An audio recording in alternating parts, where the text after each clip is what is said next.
Snow is falling on his face through the leaky roof. His body is young, the hands are not his own, and somewhere beyond the wall, a stranger's voice shouts that his late father saddled the village with 8 brides. And now it's up to him to pay. The debt is 500 nien in silver. The deadline is 20 days. Hayun inhales, and the air doesn't go in right. The chest is someone else's, too narrow in the shoulders. The lungs work differently. He clenches his fist, unclenches it, clenches it again. His fingers obey with a delay, as if an extra thread were stretched between thought and movement. Calluses from the bowstring on his right palm, hard, old, the kind that build up over years, not a month. A thin scar across his eyebrow. A body of a man in his early 20s, sinewy and lean, had shot, and shot a lot. But not his.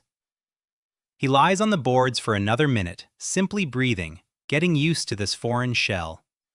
In his past life, he was over 50, 30 years in the taiga, a gamekeeper, a hunting expert, the bane of poachers across 3 patrols. And now this, a stranger's young body on cold floorboards beneath a leaky roof. Voices hum beyond the wall. He rolls onto his side and presses his eye against a finger-wide crack between the boards. The courtyard. Trampled snow. About 20 people stand in a semicircle with 8 girls in front. The tall one, with a straight back and pursed lips, stands as if she's swallowed a pole and has no intention of bowing to anyone. The redhead, with downcast eyes, has withdrawn into herself. The dark-browed one, looking angry, stares at the crowd with open defiance. A petite girl with a boyish haircut turns her head from side to side, not understanding a thing. An old woman from the crowd yells that the drunkard has died and left 8 mouths to feed the village. What a disgrace! The crowd cackles. Someone adds that there's never been any silver in that hut, and certainly not now. You young girl doesn't move. Only her fingers clench into fists until her knuckles turn white. Hayun peels himself away from the crack. He sits down. He surveys the hut with a single, long glance, as if inspecting an unfamiliar cordon. 1 room. The stove is completely cold. Not a single ember remains. On the wall hangs an old composite bow, a fine piece of work, but the string is slack. A quiver without arrows. A knife in its sheath hanging on a nail. A sack of something loose in the corner. A tattered mat. Nothing else. No supplies, no firewood, no money. Bare walls and 8 hungry mouths outside. He stands up. His legs hold him. His knees spring correctly. His body knows how to move even if his head isn't used to it yet. He pushes the door open and white light hits his eyes. He squints for a second, opens it. And this is where the strangest thing begins. Mountains rise before him. A black ridge stands like a wall on the horizon. The cedars on the slopes are dark and heavy with snow. Note is gray and low. The air smells of resin and smoke. And something else. Hayun inhales this air and reads what he shouldn't be able to read in a foreign world. A beast. A lynx. A young female. She came to the porch at night. She pressed her right front paw against it. A clear print on the bottom step. 4 toes without claws. A lynx retracts its claws while moving, unlike a dog or a wolf. The paw is small, a 1.5 years old at most. The right front paw is shallow, meaning she's being careful. An injury or an old fracture. He reads all this in 3 seconds without thinking. Just as in his past life, he read a tiger's tracks on a soggy trail. The taiga is the taiga. It doesn't matter which one. It doesn't matter whose body. If the snow is right, and the cedar is real, and the tracks are clear, then he will survive. And he can already see that the snow is right. The crowd falls silent and turns toward him. 20 pairs of eyes. The old man with the staff frowns. The women whisper. 8 girls stand and watch. The tall one is cold and direct. The redhead stares at the ground. The dark-browed one looks defiant. The petite one stares wide-eyed. Hayun steps down from the porch. He stands before them. He bows at the waist, steadily, calmly. His back is straight, eyes cast down for a count of 3 without obsequiousness. He rises and speaks softly. Chon Hayun has returned. I ask forgiveness on my father's behalf. I will answer for the debts myself. There will be meat for dinner. Someone bursts out laughing. The old woman says, a sober fool is worse than a drunk. The old man shakes his head. Hayun doesn't answer. Words mean nothing on the first day. He turns around, takes the knife off the nail, hangs it on his belt. He doesn't take the bow. There are no arrows anyway. He steps over the fence and walks into the forest, without a word, without looking back. The snow crunches under his feet. The cedars close in behind him. The voices of the village fade away 100 paces away. Only the forest remains. He freezes. He closes his eyes. He listens. And the forest speaks to him. A titmouse whistles from the left in the cedars, a common feeding call, so there are no predators nearby. A woodpecker taps steadily and calmly 100 meters ahead. A bullfinch bustles in the undergrowth. Hayun opens his eyes and looks down at his feet. The snow is white and loose from yesterday. A roe deer passed through it last night. 2 of them, a female and a yearling. They walked calmly, their hooves pressed into the snow every 10 steps. Hayun creeps along the trail. He sets his foot down gently from the ball of his foot. He shifts his weight to his hind legs softly. He doesn't plow through the undergrowth like a local hunter would. He doesn't make a rustling sound. That's how you walk through the taiga when you don't want the animal to sense you a kilometer away. The trail leads down the slope toward a stream. The stream is frozen, but in one spot the ice is thin and water is trickling. A watering hole. The hoofprints on the bank are fresh. Roe deer were here at dawn. There is only one trail leading from the water, up the slope between 2 boulders. A narrow passage. A roe deer can only pass through here. Hayun takes out his knife and looks at the blade. Good steel, old but good. His father knew his way around iron. He gets to work. He cuts down 2 poles. He drives them into the snow on either side of the trail. He strips thin, strong bark from a nearby linden tree. He ties a noose and sets it at knee height. A roe deer walks along the trail. Its front leg enters the noose. A jerk tightens it. The animal falls, then the knife, quick and clean. He sets the second noose 40 paces higher, between the boulders.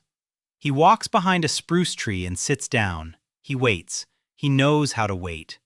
In a past life, he once lay in ambush for a tiger for 14 hours without moving in 30-degree below freezing weather. The poachers showed up at 3 in the morning, and he caught them red-handed. Here, the wait is shorter. The sun has moved to the palm of his hand, maybe 2 hours.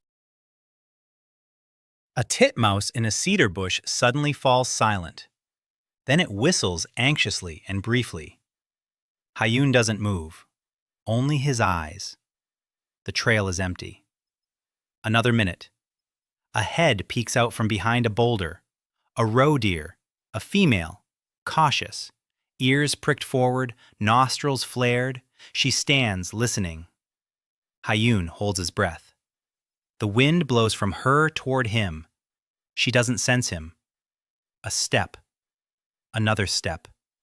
She steps onto the trail. Her front leg steps into the snare. Hayun yanks the rope. The snare tightens. The doe struggles and falls on her side. He's beside her in 3 seconds. The knife goes in cleanly, quickly. The animal doesn't suffer. He places his palm on her warm side and speaks softly. "Thank you." That's what his real father taught him in real life. Always give thanks. The animal gave you more than you gave it. An hour later, a teenager steps into the second noose. He was following his mother's trail. The same strike, 2 carcasses. Hayun ties their legs together and hoists them over a pole. He lifts them. It's heavy, 30 kilos each, but his body is young and sinewy and his legs hold up. He heads back. On the way, he notices someone else's snares. Old ones. Set incompetently, too low and without camouflage. 4 sables have suffocated in them, and their fur has been ruined by hanging too long. Hayun takes the animals down. Whoever set these snares has long since abandoned them. The pelts are still worth money. As he approaches the village, a boy spots him. He screams. He runs toward the houses. The women pour out. Men. The village elder with his staff. Hayun enters the courtyard. He drops the pole from his shoulders. 2 roe deer flop onto the snow. A bundle of 4 sables lies down nearby. The village freezes. Silence. 2 roe deer, 4 sables, in half a day. No bow, just a knife. Tall Yun Sara looks at the carcasses. Her face remains unchanged, but her eyes are different. Black-browed Park Ari opens her mouth and closes it. Red-haired Lee Na-yeon peeks around the corner and hides back. Petite Song Min-ju approaches and touches a hoof. She looks up at it with wide eyes. The village elder approaches. He looks at the game. He looks at Hayun. He mutters that it's not bad for the first day. Hayun nods. He takes out his knife and begins to skin the carcass right in the yard. He removes the hide with a stalking. He doesn't cut the flesh. Every movement is economical, not a single unnecessary one. That's how the old gamekeeper Semyonich taught him at the nature reserve when Hayun was 16. If you remove it with a stalking, the hide stays intact, the fur doesn't come loose, and the buyer pays double. Mingju stands nearby, not blinking, and Hayun works and does the math in his head. He's in a foreign world, in a foreign body, with 8 brides on his hands, with the dead man's debts, in a dying village on the edge of the mountains. Winter, a hut with a leaky roof, no money, no supplies, no allies. But there is a forest, the snow is just right, the beasts are out, and his hands remember, so everything else is just a matter of time. In the evening, the stove in the hut is lit for the first time in a long while. Nayeon silently sets the pot on the fire. Ari cuts the meat. Sarah watches from the corner. Minju sits on the floor at Hayun's feet and sharpens his knife on a stone. No one told her to. She just took the knife and is sharpening it. Hayun doesn't stop her. The other 4 girls sit along the walls, quiet and wary. The old healer, Baek Sol-hee, warms her hands by the stove and looks at no one. The hut smells of cooked meat and cedar smoke. 8 brides. That's what the village calls them. 8 betrothed girls whom the late father supposedly bargained for his son from neighboring families. 8 people whom he had never seen and who had never seen him. And now they are all sitting in one hut, silent. One of them, named Kim Dana, is quietly sobbing. A neighbor puts her arm around her shoulder. Hayun knows that now is not the time to say much. You can't make promises. You can't explain. Words are worthless on the first day. Only the meat in the pot matters. He waits for the soup. Nayeon pours the soup into 8 bowls. Hayun takes his last. He eats in silence. The meat is tough, but the hot broth is rich. His stomach warms up. He sets down his bowl and drops it. Tomorrow, I'll fix the roof. The day after tomorrow, I'll set traps for sables. In 3 days, I'll go over the ridge to the distant lands. Whoever wants to help, let them say what they can do. No one answers. He nods. He lies down on the floorboards. He closes his eyes. A minute later, he hears Minju settling down by the same wall. Not next to him, just by the same wall. Then Nyong on the bench by the stove. Then the rest, one after another. A quiet rustle, breathing, the creak of floorboards. The cabin falls asleep. On the second day, Hayun gets up before dawn. It's freezing cold. The stars are still out. He walks around the cabin and counts the wounds. The roof is leaking in 3 places. The west wall is rotted at the bottom. The door hangs on a single hinge. The stove draws poorly. The chimney is clogged. The fence is knocked down. 3 days' worth of firewood. The shed has no roof. He nods to himself and gets to work. Climbs onto the roof, rips out the rotten boards, chops 3 poles in the nearby grove, shaves them down. He lays them down. He caulks the gaps with moss he tears from the rocks by the stream. By noon, the roof is holding. Then the chimney. He scoops out a lump of soot the size of a head. The stove starts roaring and the real heat kicks in. Then the door. He takes it off. He carves a new hinge from a horn. He hangs it on. The door fits tightly.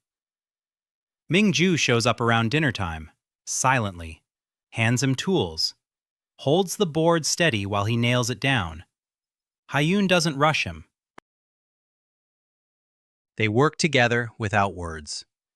By evening, the hut looks different. Not good, but no longer a ruin. Sarah watches from the porch all day. Doesn't help, doesn't get in the way, just stands and watches. Toward evening, he comes over and cuts meat. The meat will run out in 2 days. There's little firewood, no grain at all. For all 8 of them, there are 3 fur coats and 2 blankets. 0 money. A debt to the So clan, 500 nyan in silver, 20 days to pay. And if he thinks a couple of roe deer will solve anything, he's even more foolish than his father. Hayun listens in silence, then he nods. He asks how she knows about the debt. Sarah replies that she can count and that the late Jong Gil kept records on the back of birch bark for 3 years, and she found them under the floorboards. Hayun is silent. Then he says he needs someone to keep track of everything. Every hide, every nyan, every piece of meat. And if she agrees, starting tomorrow, she will keep all the farm's records. Sarah is silent for a long time. Then she asks, which farm? There is no farm here. There is a ramshackle hut and 8 hungry girls. Hayun says there will be a farm. Sarah snorts. But in the evening, he notices that she is sitting by the torchlight, writing something on a scrap of birch bark. Counting. The 3rd day begins with a scream. The neighbor's boy, Toru, is wailing by the fence so loudly the whole village can hear him. The goat is gone. The only one. The milk goat. They took her in the night. The boy's father stands with a blank expression and mutters that the wolves took her, and there's no point in looking for her. They've already eaten her. Hayun goes out to investigate the scream. She approaches the barn. She crouches down. He touches the snow with his finger, sniffs the air, looks at the snowdrift by the fence, then at the barn roof, and says, it wasn't wolves. A lynx. 1. Young. The very same one that roams near his hut, limping on its right front leg. He points to the snow. 4 toes, no claws. A wolf leaves claw marks in the snow. A lynx does not. And the goat is alive. The lynx didn't have time to kill it. Someone scared it off. Maybe a neighbor's dog barked. The lynx dropped its prey and ran away.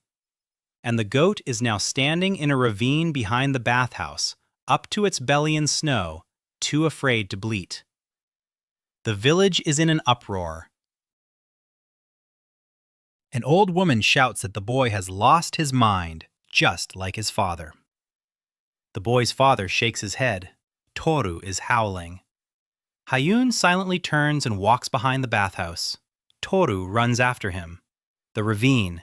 Snow drifts up to the waist, and in it, waist deep in the snow, stands the goat, alive, unharmed. Its ear is bitten through. Blood has frozen on its fur. But it stands. It breathes. Toru throws himself around its neck and bawls with joy. Hayun pulls the goat out of the snowdrift, carries it to the barn, bandages its ear, tells the boy's father that the fence by the barn needs to be raised by an elbow's width. It jumps low. It won't clear the gap. The boy's father looks at him for a long time. Then he silently extends his hand. Hayun shakes it. The village is no longer laughing. The women stand by the fence and say nothing. The village elder looks out from beneath his furrowed brows and tugs at his beard. And someone behind him murmurs quietly that this one seems to see through the snow. On the fourth day, Hayun went out to the fields before dawn. He took his father's knife and a coil of rope. The bow was still missing.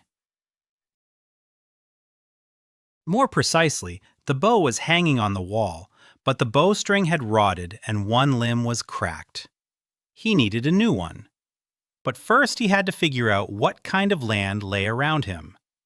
He walked north along the stream. He counted his steps. Every 100 steps he stopped and looked. He memorized the landmarks. 3 cedars at the fork, a lichen-covered rock, a broken birch, a foxhole under a root. He was mapping it out in his head. In his past life, he'd carried a tablet with GPS and plotted waypoints. There was no tablet here, but he had eyes and he had a memory. By noon, he had walked 10 versts north and 5 east. He had crossed 2 ridges. He descended into the valley behind the first spur of the Black Ridge. Here the forest grew denser. The cedar gave way to spruce. The spruce was dark and heavy. There was almost no snow beneath it. But there were so many tracks that Hayun's breath caught in his throat. Deer. Heavenly deer. 3 of them had passed through here yesterday. 2 males and a female. The males were adults. Judging by the depth of the hind hoof, each weighed no less than 150 kilograms. The antlers on one of them were enormous. The hoof prints were widely spaced. That meant the antlers were pulling the head. That means the antlers are full, not shed. In this world, a sky deer's antler is worth a fortune. A single antler. Hayun crouched down by the tracks. He touched the edge of the hoof in the snow. The snow had frozen, but not completely. Last night, the reindeer were heading to a watering hole. He traced their direction, to the southeast, to the hot spring behind the spruce grove. There it is. He followed the tracks for another hour. He found the hot spring. Steam rose from the water and settled as frost on the branches. There were so many tracks around the spring that the snow was trampled flat like a village square. Reindeer, roe deer, foxes, a hare, a marten, and a bear. A gray-haired bear, alone, old, huge by the size of its paw, deep claws. Hayun froze. The bear comes here regularly. That means the den is nearby. But it's winter now. The bear should be sleeping. If he's not sleeping, he's restless, up from the den. Dangerous. He looked more closely. No, the tracks are old. a week old. The bear came here before the snowfall, then stopped, went to bed. The den is most likely up above, on the slope under the overhang. The bear is sleeping. He can be taken. But not now, not with just a knife. Hayun turned around and headed back. He counted as he went. Deer by the hot spring, at least 3 of them. A bear in its den. Sable all over the ravine.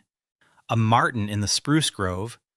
These aren't barren lands. These are rich lands. It's just that the village doesn't know about them, because the village hunters don't go beyond the first ridge. They hunt by their grandfather's memory. Grandfather went to the nearby clearings, so the grandson goes to the nearby clearings. And beyond that, it's scary. Beyond that lies the Black Ridge, and spirits, and man-eating bears, and other fairy tales. Hayun smiled. In his world, too, the village hunters were afraid to go beyond familiar places. But he went, and he always returned with prey. In the evening, he sat in the hut and drew. He had begged a piece of birch bark and a charcoal pencil from Sarah. He was drawing a map, the first map of Soren's lands. A stream, 2 ridges, a valley, a hot spring, a spruce grove, a salt marsh, a watering hole, animal trails, a lynx's den, a bear's lair. Sarah came over and looked over his shoulder. She asked what it was. Hayun said it was a map. She said she could see that. She asked why. Hayun said a hunter without a map is like an accountant without a ledger. Sarah was silent for a moment. Then she sat down beside him. She took out her birch bark. She asked what the symbols meant. Hayun explained. The lines are streams, the circles are dens, the arrows are migration routes, the crosses are ambush spots. Sarah listened and took notes. That's how their evenings began. He drew the map, she took notes. Minju sat nearby, listening with her mouth agape. Ari sewed in the corner, pretending not to be interested, but lifting her head at every new word. Nyong warmed some herbs by the stove and said nothing. The 5th day. Hayun began setting snares, 20 snares for sables along the stream. He set each one by the book, not on the trail, but next to it, with bait, with the right approach so the animal would walk into the snare on its own. Minju tagged along behind him. He didn't rush her. She followed him quietly. She placed her feet correctly. She made no noise. She was smart. He showed her the first snare. He explained why it was placed exactly there. Sable runs along the top of logs, always, not on the ground beside it, but on the log. Set the snare on the log, and the sable will walk into it on its own. Minju watched and memorized. She set the second snare herself. Crooked, but she set it. Hayun corrected it silently. She set the third one better. The fourth one was almost right. He nodded. He said she had good hands. Minju blushed as red as a poppy and turned away. It was the first time she'd been praised for anything other than not getting in the way. On the way back, Hayun stopped by a tall cedar. He stood there. He looked up. The old tree, 300 years old. A trunk 2 arms widths around, notches in the bark. Old, overgrown. Someone had climbed up there. A long time ago, 20 years ago. He looked closely. The notches went up to the first knot, about 4 meters from the ground. Beyond that, branches. Hayun started climbing. Minju gasped below. He climbed easily. His body was young. His hands were strong. At a height of 10 meters, he found a hollow. He reached his hand in. Nothing. No, not nothing. Something hard at the bottom of the hollow. Cloth. He pulled it out. A bundle. Oiled cloth. Something flat inside. He climbed down, unrolled it. Birch bark. A large sheet of birch bark rolled into a scroll. There was a drawing on it. A map. Hayun unfolded it completely and held his breath. It was a map of the Black Ridge, detailed, with trails and water bodies and markers. A different hand, not his, but the handwriting was familiar. The same symbols as his. Lines for streams, circles for ravines, arrows for migration. Only the scale was different. This map covered 10 times the area, and at the far edge of the map, beyond the ridge, a valley was drawn, a large one, and in it was a symbol Hayun didn't recognize, a triangle with a dot inside. Next to the triangle, a single word was written in small handwriting. Trap. Hayun rolled up the map. He tucked it into his shirt.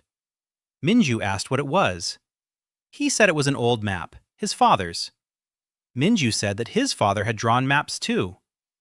Hayun didn't answer, but something shifted inside him.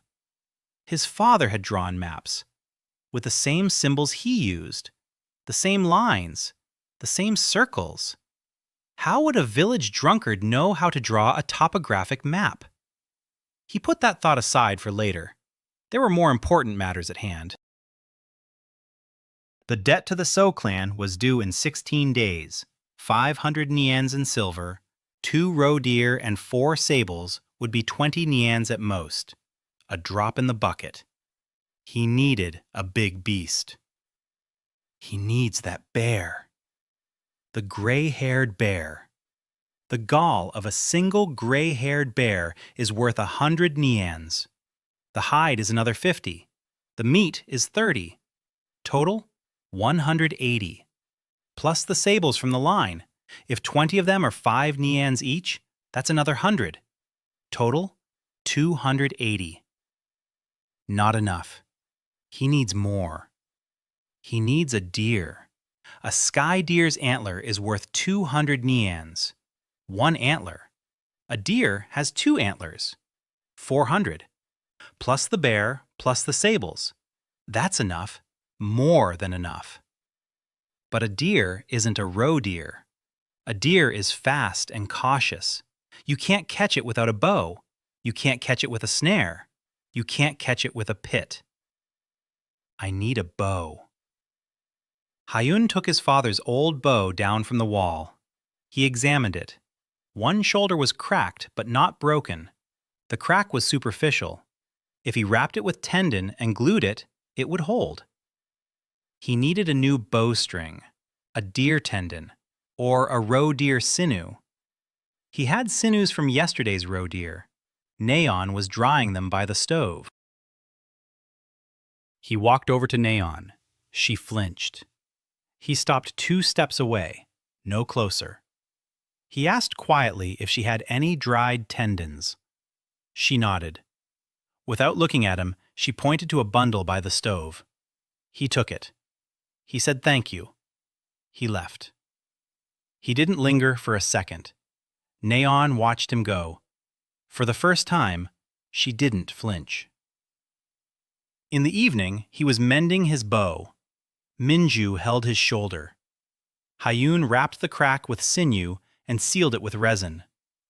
Sarah was tallying expenses in the corner. Ari was sewing mittens from scraps of roe deer hide. Naon was sorting through herbs. Bek Solhi, the old herbalist, was warming her bones by the stove. Silence. Not heavy, just quiet. Productive. Everyone was doing their own thing. Hayun thought it felt like a beginning. Not a home yet, not a family yet, but no longer 8 strangers in one room. Already something else. The 6th day.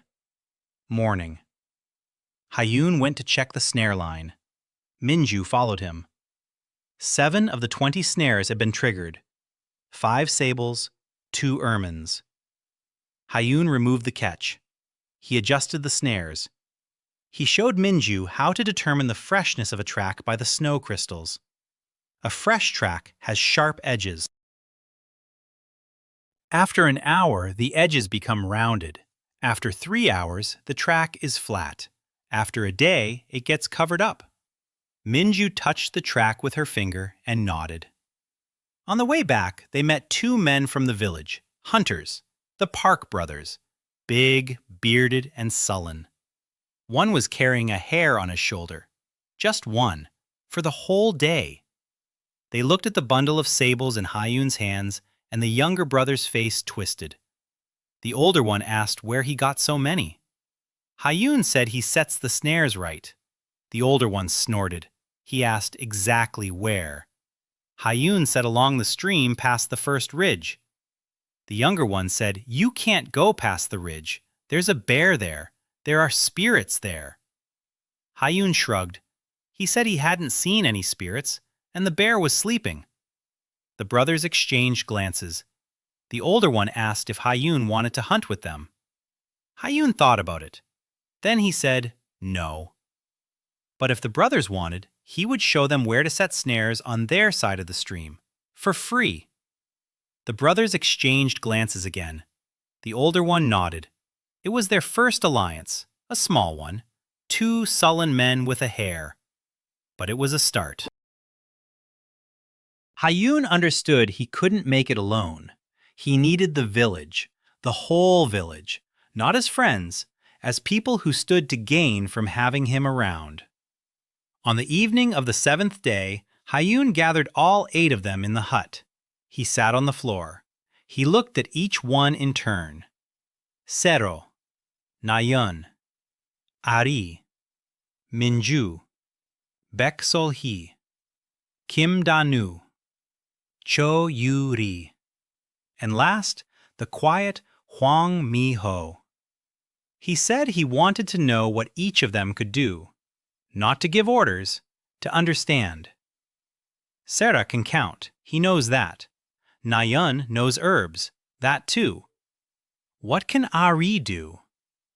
Ari said she sews. Hayun asked what exactly. Ari said everything. Fur coats, hats, mittens, snow boots. If given good fur, she could sew a coat fit to wear to the royal court. Hayun nodded. Beksolhi said she knew how to smoke meat, and how to salt fish, and how to make dried venison that keeps for a year. Hayun nodded. Kim Dana quietly said she knows how to spin and weave. Cho Yuri said she knows how to cook. Hwang Mi-ho said nothing. She doesn't know how to do anything, just another mouth to feed.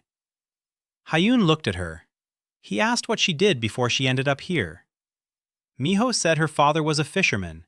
She helped him on the river. Mended nets, knitted hooks. Hayun said that someone who knows how to knit nets can also knit traps, and that the nets would come in handy in the spring when the river thaws. Mi-ho looked up. For the first time in 7 days, he summed it up. Sera counts, Nayun heals, Ari sews, Minju tracks, Beksolhi smokes and salts, Dana spins, Yuri cooks, Mi-ho knits nets. And together, they are a guild. He said that word for the first time. A guild, not a family, not a harem, guild, where everyone has their own work and their own share. No one answered, but Ari lifted her chin, and Sera straightened her shoulders slightly.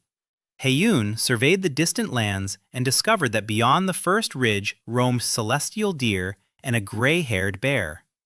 In the hollow of an old cedar, he found his father's map marked with a mysterious valley beyond the ridge and the word trap.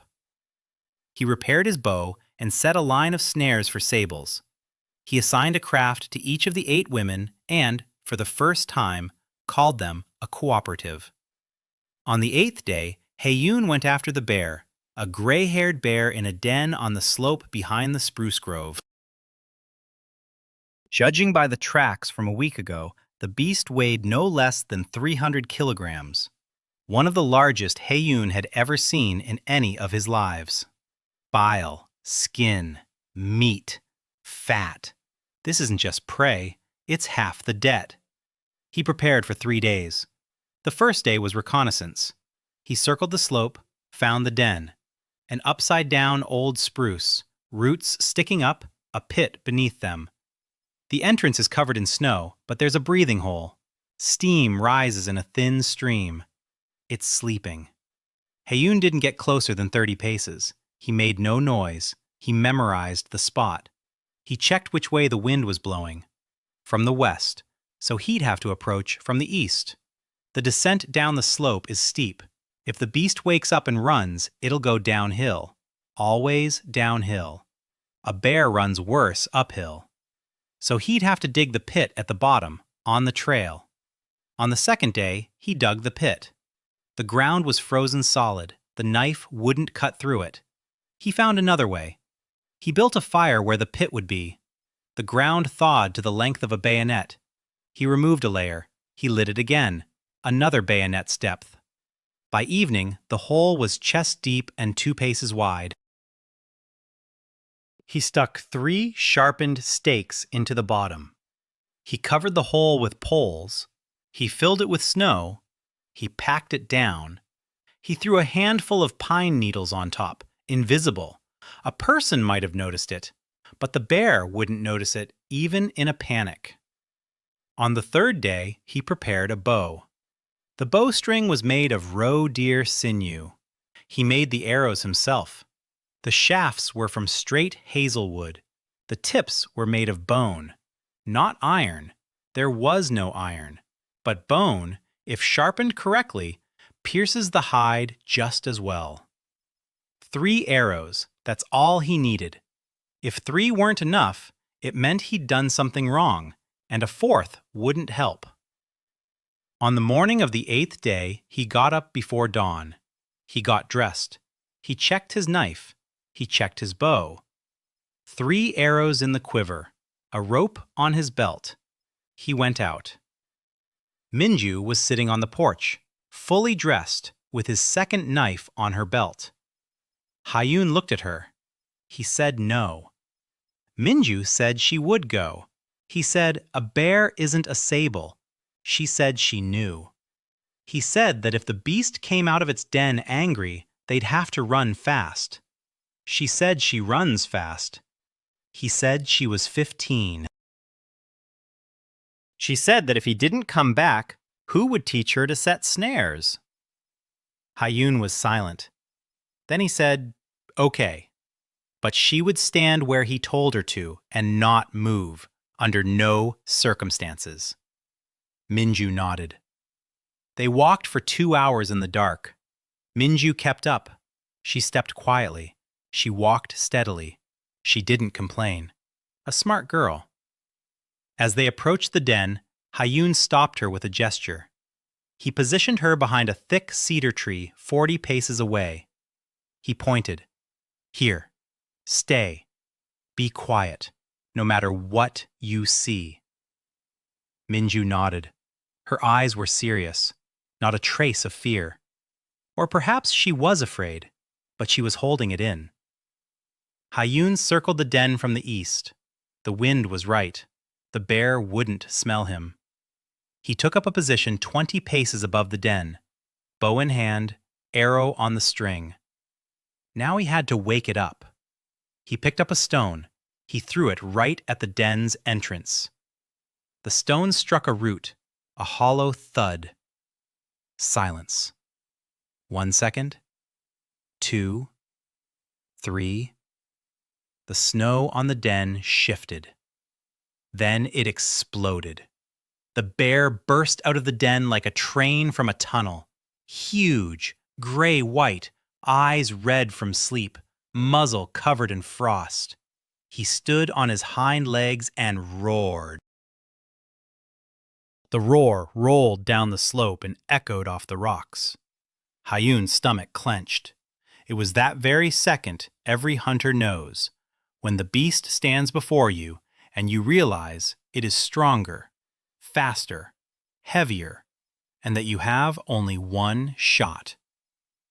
Hayun fired. The arrow entered the bear under its left shoulder blade. Clean, deep.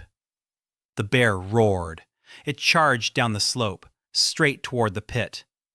Hayun shot a second time. In the neck. Hit. The bear stumbled but didn't fall. A third arrow. In the side, just below the ribs. The bear collapsed forward. Its front paws struck the poles above the pit. The poles snapped. The beast fell through. A roar. A crunch. A thud. Silence. Hayun stood still. He counted to 100. The bear didn't move. He walked over. He looked down. 3 stakes had pierced the body. 3 arrows were sticking out. The beast was dead. Huge. It barely fit in the pit. Hayun exhaled. His hands weren't shaking. His body had gotten used to it. His mind had grown accustomed to it. Only his heart was beating a little faster than usual. He turned around. Minju was standing behind the cedar tree, white as snow. Her eyes were huge, but she stood there. She didn't run away. She didn't scream.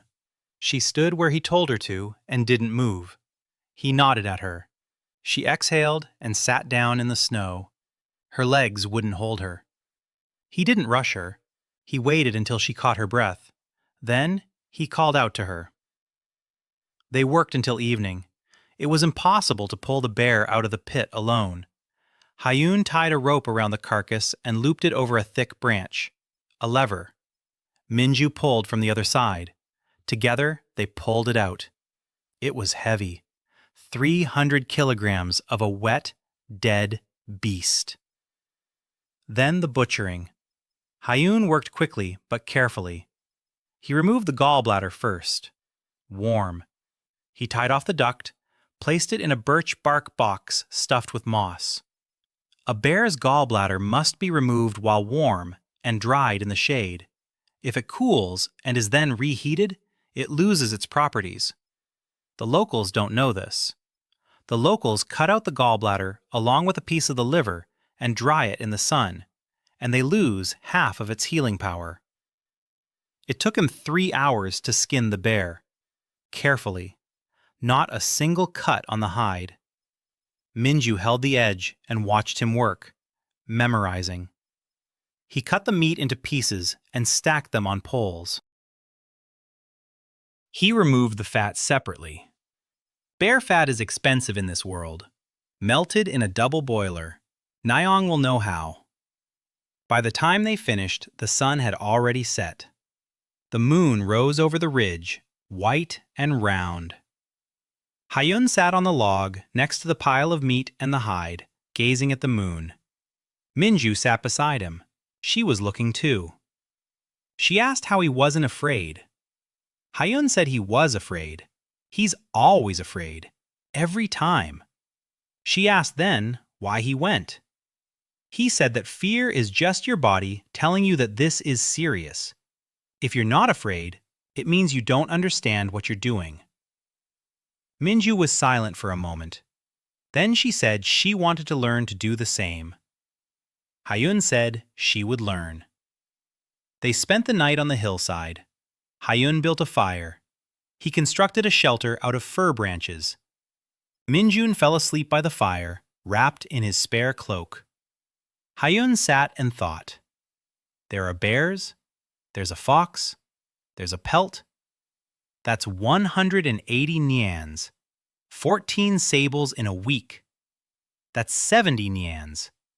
Total, 250. I need another 250. I need a deer. The antlers of a celestial deer. 400 nyans for a pair. But a deer is a different hunt, a whole different level. Reindeer are fast, alert. You have to shoot from 50 paces or less. A bone tip might not pierce it. I need an iron one. I need a blacksmith. There's a blacksmith in the village. Old Mun. But Mun doesn't work for free. And there's no money. Hayun looked at the bearskin. Cut off a piece from the edge. A small one, about the size of a palm. That'll be enough. In the morning, They hauled the spoils to the village. The skin and gallbladder on a sled that Hayun had tied together from poles in half an hour. The meat on their backs. 2 trips. By noon, everything was in the hut's yard. The village had gathered. In silence, they stood and watched. A gray-haired bear, alone, with bone arrows, from a pit. There hadn't been anything like this in Soren for 20 years. The village elder approached. He touched the hide. He looked at Hayun for a long time. He said that his father, Jung Gil, had once also taken a bear alone. A long time ago, when he was young and didn't drink yet. Hayun didn't answer, but he remembered. His father had taken a bear. His father drew maps. His father knew something. Nayeon stood on the porch and looked at the birch bark box containing the bile. Her eyes were burning. Hayun approached. He stopped 2 steps away. He placed the box on the step. He said the bile was warm and needed to be dried in the shade. Slowly. 10 days. He said he knew how, but if Nayeon knew better, she should do it her way. Nayeon crouched down by the box. She opened it. She looked inside. She looked up. For the first time, she looked him in the face. She said quietly that she knew how. Hayun nodded. He turned and left. He didn't linger for a second. Nayeon pressed the box to her chest and carried it into the house. Ari stood in the doorway and looked at the pelt. Her eyes were such that Hayun couldn't help but smile. She looked at the fur the way a jeweler looks at an uncut diamond. He said the pelt would go to auction. Ari said she knew. But if there were scraps left over from the edges of the bear, a hat could be sewn from them. A bearskin hat in Hwasong cost 20 nyang. Hayun said the scraps were hers. Ari grabbed the pieces of fur and disappeared into the house. In the evening, the hut smelled of boiled bear meat, a thick, greasy scent. Baek Sul-hee was cooking a stew and grumbling that the meat was tough. But she grumbled contentedly. There was enough meat to last 2 weeks if salted and smoked. Hayun ate in silence.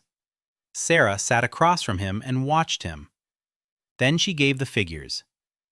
Bear gall, 100 nan, 50 for the hide, 30 for rendered fat, 20 for the meat to sell. Total, 200, plus 70 for the sable, plus 20 for the roe deer. Total, 290. Debt, 500. Left, 210. Time limit, 12 days. Hayun nodded. He said he needed a reindeer. Sarah raised an eyebrow. She asked how he planned to catch a sky deer. Hayun said he knew where they roamed. Sarah said that every hunter in the north knows where the deer roam. The problem isn't finding them, but getting within shooting range. A sky deer can hear a hunter from 500 paces away, and they can sense him from a mile away. Hayun said not a mile, but about 400 paces with a crosswind, and that with a headwind he could get within 50. Sarah fell silent. Then she said that if he died on the hunt, the debt would fall on them. Hayun looked her in the eyes. He said he wouldn't die. Sarah turned away, but he could see that she believed him, or wanted to believe him. Hayun killed the gray bear single-handedly using a pit with stakes and a bow with bone arrows. The bile and the hide yielded about 200 nyans. Together with the sables and roe deer, they had collected 290 out of 500. To settle the debt, they needed a sky deer. 12 days remained until the deadline. Nayeon looked Hayun in the face for the first time when he gave her the bear bile. On the 9th day, Hayun took a piece of bear hide to the blacksmith, Moon. Moon lived on the outskirts of Soren in a squat workshop with a pipe that was always smoking. An old man of about 60, his hands were black from coal, his eyes were sharp. Hayun entered and laid the hide on the anvil. He said he needed 3 arrowheads, arrows, iron, blade-shaped, narrow, with a stiffening rib down the center. Moon took the hide, felt it, sniffed it, looked at Hayun. He asked why narrow ones. Wide ones hit more reliably. Hayun said that wide ones wouldn't pierce the hide of a celestial deer at 50 paces. Narrow ones would. Moon raised his eyebrows. He asked again, "A celestial deer?" Hayun nodded. Moon was silent for a long time. Then he said he hadn't heard of anyone from Soren hunting a sky deer in the last 15 years. Hayun said it was time to start. Moon smiled.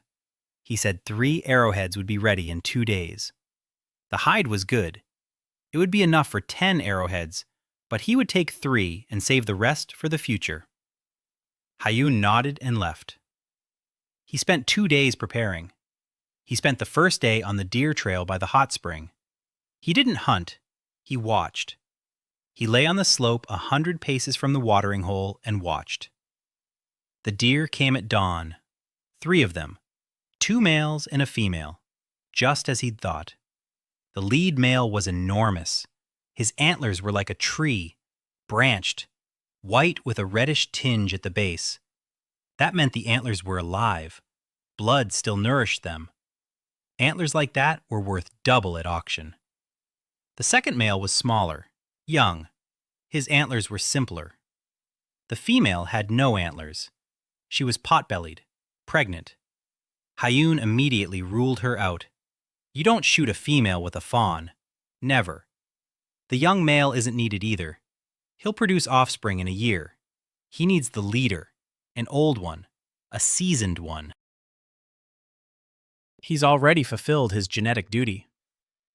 Hayun watched the leader for 3 hours, memorizing how he drinks, how he raises his head, how many seconds after a sip he checks the air, how he moves, which leg steps first, where he looks. The deer drank, raised his head, sniffed the air for 4 seconds, turned his head to the right, then to the left, then drank again. A cycle. Every animal has its own cycle. The tiger in the reserve walked along the trail with 14-second intervals between stops. The deer checks the air every 16 seconds. 16 seconds. In that time, you could take 20 steps through soft snow, or fire 1 shot. Hayun calculated the distance. 70 steps from the nearest cover to the watering hole. Too far. Can't hit it with a bone arrow. An iron tip might work, but it's a stretch. Need to be closer. 50 steps. Better yet, 40. He surveyed the approaches. To the right of the watering hole, down the stream, lies a boulder, a big one. He could hide behind it. It's 45 paces from the boulder to the watering hole. That'll do. But the deer is drinking with its muzzle facing the boulder. It'll see me. I need the deer to drink with its muzzle away from the boulder, so I have to get it to approach the water from the other side. Hayun circled around the watering hole. The approach from the south is open. The deer won't come from there. It's too exposed. From the east, there are obstacles. I can clear a path so that the deer will prefer this particular approach. Animals are lazy. They take the path of least resistance. If one trail is more convenient than another, the deer will choose the convenient one. Hayun spent an hour clearing the eastern approach of fallen branches. He made it wider and smoother. The western approach, where the deer used to walk, he slightly blocked with a couple of logs. He didn't completely block it. He didn't scare them off. He just made it a little less convenient. Now the deer will most likely come in from the east and will drink with its muzzle facing east, with its back to the boulder, with its back to Hayun. He spent the second day of preparation making arrows.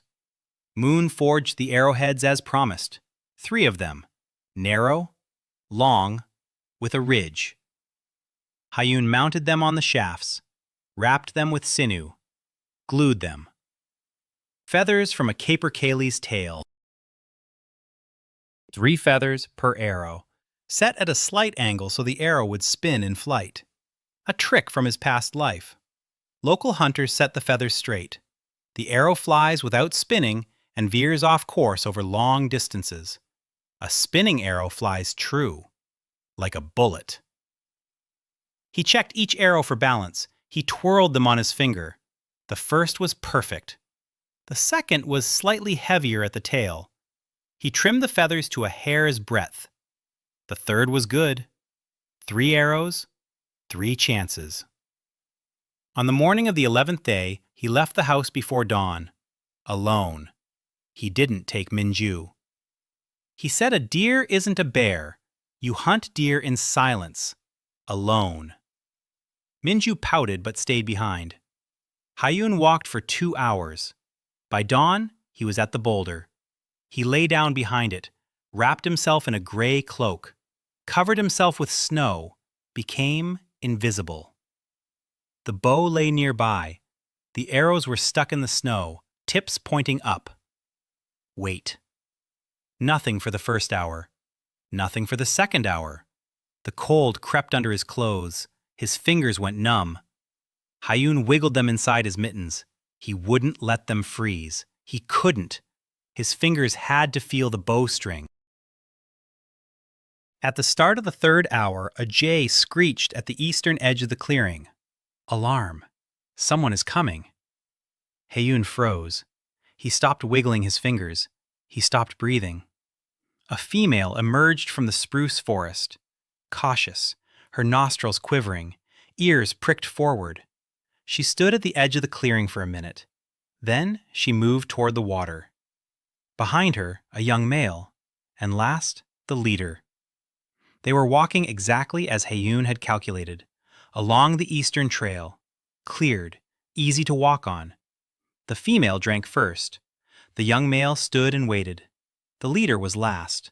He approached the water, lowered his head, drank, snout facing east, back to the boulder, back to Hayun. 45 paces. Hayun dropped to one knee, slowly, very slowly, pulled an arrow from the snow, knocked it to the bowstring. The deer drank. 4 seconds. Then it would lift its head, sniff the air. 60 seconds in the cycle. Hayun waited. The deer raised its head, sniffed the air. The wind was in the deer's face. No scent from Hayun to the deer. The deer lowered its head, drinking. Now. Hayun pulled the bowstring taut, full draw. The bow's limbs bent, strength in his fingertips. He aimed for the palm of the hand behind the left shoulder blade. The heart. The only place to hit to make the animal go down immediately. He released the arrow. It flew with a soft rustle, spinning, smoothly, precisely. Impact. The deer twitched. Its front legs buckled. It took a step forward, one more step, and fell. On its side. Its legs stretched out. Its head rested on the ice. Its antlers struck a rock. The female and the young male bolted away. The crack of branches, the pounding of hooves. Silence. Hayun approached. The deer lay on its side. The arrow had struck true, just below the shoulder blade, all the way to the fletching. Heart. The beast died instantly. No suffering. Hayun placed his hand on the warm side. He said thank you. The antlers were incredible. White, huge, 12 points, with a reddish tinge at the base. A live antler. Hayun knew he had to cut it off correctly, not at the base, but slightly higher, above the tine, where the blood still flows beneath the skin. If you take the antler above the fork, it retains living tissue inside and is worth 3 times as much. Local hunters chop the antlers with an axe at the base. The antler cracks. Blood flows out. Its value drops. Hayun sawed with a knife. Slowly. Carefully. 20 minutes for each antler. Then he wrapped the base in damp moss and birch bark. The antler would live another day. They would check it at the auction. A live antler is identified by a drop of blood on the cut. There would be a drop. Hayun guaranteed it. He skinned the deer just as carefully as he had the bear. He scraped the hide not with a knife, but with a scraper made from a rib he cut right out of the carcass. An old trick. My grandmother's. From a lifetime ago. The scraper doesn't damage the fur. A knife can cut the hair roots. A scraper doesn't. He cut up the meat and hung it on poles. By evening, everything was ready. 2 antlers, the hide, the meat. He hauled the catch on a homemade sled for 4 hours. He arrived at the village after dark. He dumped the load in the yard. He entered the hut. All 8 were sitting around the stove, silent, waiting. When he entered, Minju jumped up. Ari turned around. Nyang looked up. Baek-sol-hee stopped stirring the soup. Hayun sat down on the floor. He said there was a deer. The antlers were intact, alive. Sarah stood up and went out into the yard. He heard her unwrap the birch bark from the antlers. A long silence. Then she returned. She sat down in her place. Her face was inscrutable, but her hands trembled slightly. She said that if the antlers were truly alive, then it wasn't 200 nyans, but 400, maybe more. Hayun nodded. Sarah looked at him. She said the debt was 500. They give 70 for a sable, 200 for a bear. Deer, 400. Total, 670. The debt is paid off with a surplus, 170 nyans on top. She paused. Then she said she didn't believe him. Hayun asked why. Sarah said that no single person could gather more game in 10 days than an entire clan in a season. That doesn't happen. Either he's a sorcerer, or he's lying. Or she's counting wrong, and she never counts wrong. Hayun was silent. Then he said he wasn't a sorcerer. He just knows the forest. Sarah said that wasn't an answer. Hayun said it was the only answer he had. Sarah pressed her lips together. She turned away to her birch bark. Minju sat on the floor and looked at Hayun. Her eyes were burning. She said that when she grew up, she would hunt like him. Hayun said she would be better. Minju blushed to her ears. That evening, Hayun lay on the planks and thought. 10 days. 10 days, and he had settled the debt the village had feared for 3 years. No, not him. Them. Minju stood in the cold, holding the edge of a hide. Nyang was drying bile. Ari was sewing a hat from scraps. Sarah counts every nyan. Baek-sol-hee is smoking meat. Moon forged the arrowheads. The Park brothers guard the traps by the stream for a piece of bear meat. He's worthless on his own. A tracker without a base is a vagabond. A tracker with a team is a force. Now he needs to sell. The auction in Hwaseon. That's the capital. A 2-day journey by sleigh. He's never been to this world outside of Soren. He doesn't know the roads. He doesn't know the people. He doesn't know the rules of trade. He needs Sarah. Sarah knows the numbers. Sarah knows the market. Sarah grew up in a manager's family. She knows how to talk to merchants.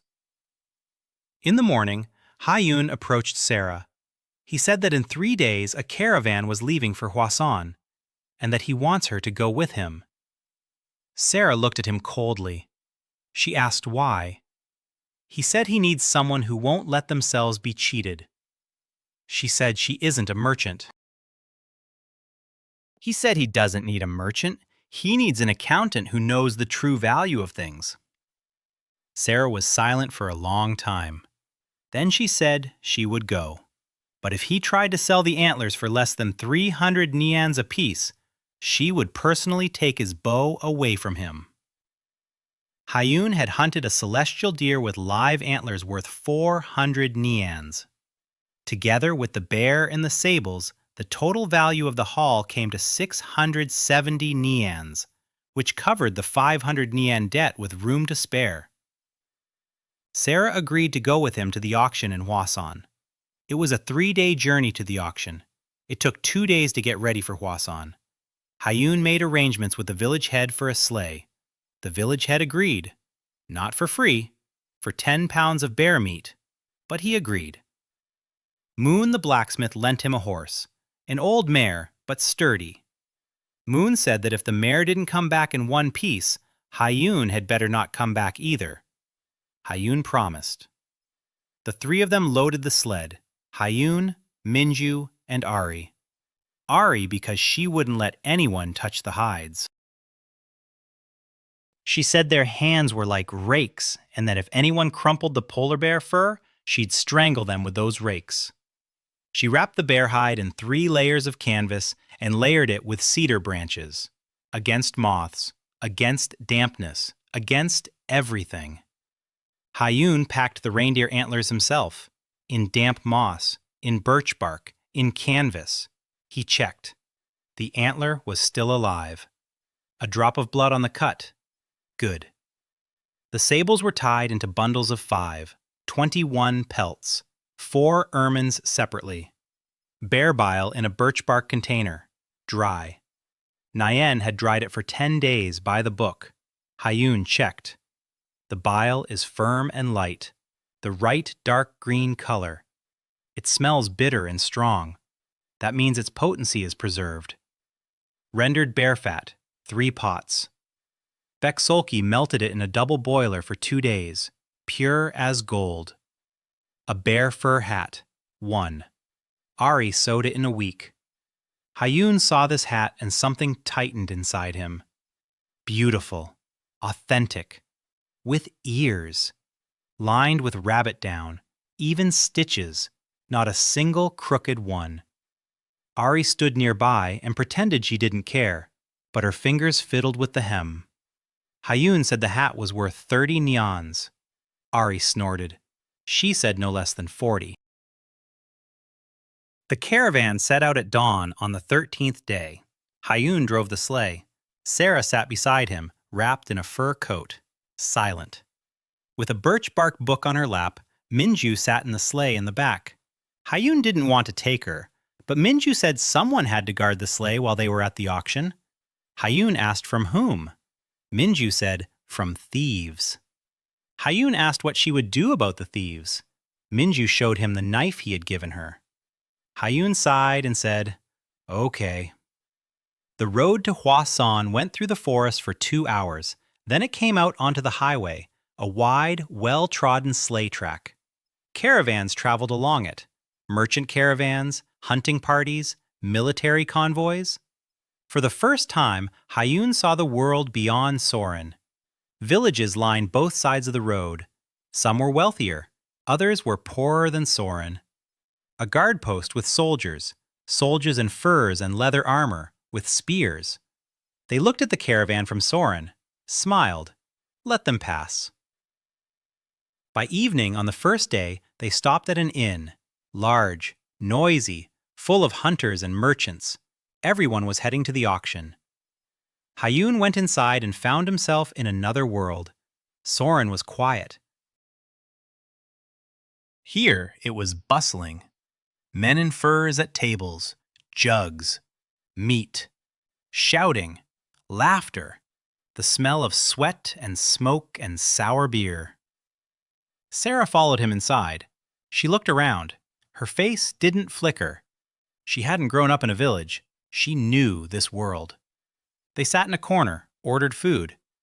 Minju sat between them and craned her neck like an owl. From the conversations at the neighboring tables, Hayun learned a lot. The auction is in 2 days. A bad season is expected. There's little game. The clans will bring in very little. Prices will be high. That's good. Less supply means his goods are more valuable. He also heard a name, So Jun-ho, head of the So clan. He'll be at the auction in person. He'll bring a caravan from the south. From the south, not from the north. Hayun remembered. The So clan is based in the north. They hunt in the north, but the caravan is coming from the south. Interesting. Sarah heard it too. She looked at Hayun. She didn't say anything, but something flashed in her eyes. Recognition. Or fear. That night at the inn, Hayun slept with one eye open. The sleigh stood in the courtyard. Minju slept in the sleigh, wrapped in a fur, with a knife by her side. On the morning of the second day, they set off again. By noon, they saw Hwasan, the capital of Bacon. Hayun stopped the sleigh. He looked around. The city stood in a valley between two hills, a stone wall, towers at the corners, smoke rising from 1,000 chimneys. The noise could be heard a mile away. The gates were wide. A stream of sleds and people flowed in and out. Hayun had never seen so many people in one place, at least not in this body. Sarah said the auction was in the central square, that first they had to register with the auctioneer. That registration cost 5 neons. Hayun asked how she knew. Sarah said her father used to take her to the auction when she was 12. He was the manager of the northern estate. She remembers. Her voice was steady, but Hayun saw the knuckles on her birchbark book turn white. They entered the city. Noise, crowds, smells, roasted meat, leather, manure, smoke, honey. People of all kinds, merchants in fur coats, hunters in leather jackets, beggars, women with baskets, children, dogs. Hayun drove the sleigh slowly through the crowd. Minju stood up straight in the sleigh and looked around with her mouth agape. Sarah sat upright and stared straight ahead. Her face was stony. The auction square was enormous. Rows of stalls, counters, stands with merchandise, skins hung on crossbars, horns laid out on tables, bile in boxes, honey in barrels, oil in jugs, and people, hundreds of people. Hayun had registered. He paid 5 neons from his own funds, from the 20 he'd earned for the first roe deer. The auctioneer glanced at his entry. Soren. He raised an eyebrow, asked what he'd brought. Hayun listed them. A polar bear pelt, sky deer antlers, bear bile, sable, ermine, fat, a hat. The auctioneer looked at him, then at the note, then at him again. He asked again. Polar bear, from Soren, Hayun nodded. The auctioneer paused, then he wrote it down. He said it was lot number 147. The auction would be in 2 days. It opened in the morning. Hayun thanked him and left. Sarah was waiting by the sleigh. She said they needed a place to stay for the night and that the inns in town were expensive. Hayun said they would spend the night in the sleigh. Sarah looked at him, then at Minju, then at the sleigh piled high with furs. She said, "Okay." It wasn't their first night in the cold. They settled in for the night near the auction square. Hayun built a small fire. Minju brewed a decoction from the herbs Nayan had given her. Hot, bitter, and invigorating. Sarah drank it and wrote something down on her birch bark. Hayun asked what. She said she was drawing up the order of sale. First, sable and ermine. To warm things up, small items, average prices. Then, gallbladder and fat. Apothecary goods, different buyers, more expensive. Then, the hat. A one-of-a-kind item, something for the rich. Then the horns, the trump card. And last, the polar bear pelt, the main attraction. Hayun asked why in that order. Sarah explained, if you start with the pelt, everyone will immediately realize that you have the main lot, and they'll wait, and they won't buy the small items. But if you go from small to large, by the time you put out the pelt, the room will already be warmed up. They'll have already spent money, They're already excited, and the price will be higher. Hayun looked at her. He said that without her, he would have sold everything in a lump and gotten half the price. Sarah didn't answer, but the corner of her mouth twitched. Maybe. The morning of the auction. The square was buzzing, twice as many people as yesterday. Hayun laid out the goods on the counter in the order Sarah had specified. He covered the bear pelt with a canvas cloth, the antlers too. At first, only the sables and the small items were visible. The bidding began. The sables sold quickly. A merchant in a fox fur coat. He offered 6 nians per piece. Sarah haggled, calmly and firmly. No shouting, no smiles. Numbers. Facts. The fur is even. The skin was removed with a stocking. The underfur is free of cuts. This isn't village work, it's workshop quality. 7 nians apiece. The merchant grimaced, but accepted. 21 pieces at 7 each, 147 nians. Ermine at 10 each, 40. Bear bile. The apothecary from Hwasong, an old man in glasses. He opened the box, sniffed, felt it. His expression changed. He asked who had dried it. Hayun said the herbalist. The apothecary said he hadn't seen such proper drying in 20 years. He asked how much she wanted. Sarah said 120. The apothecary grimaced. He said 100. Sarah said 115. The apothecary said 110 was his final offer. Sarah looked at Hayun. Hayun nodded. 110. Bear fat. 3 jars at 15 each, 45. A hat. Ari would be proud. The merchant's wife saw the hat and snatched it up. She tried it on. Her husband turned red with embarrassment. He bought it for 50 nians without haggling. Ari had asked for 40. They got 50.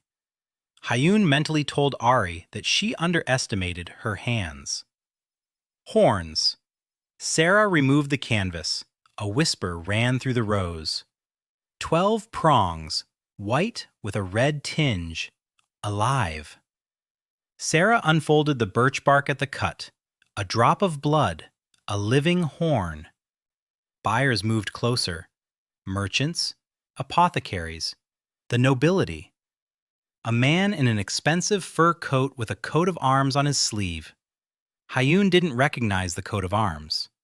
The bidding was fierce. They started at 200.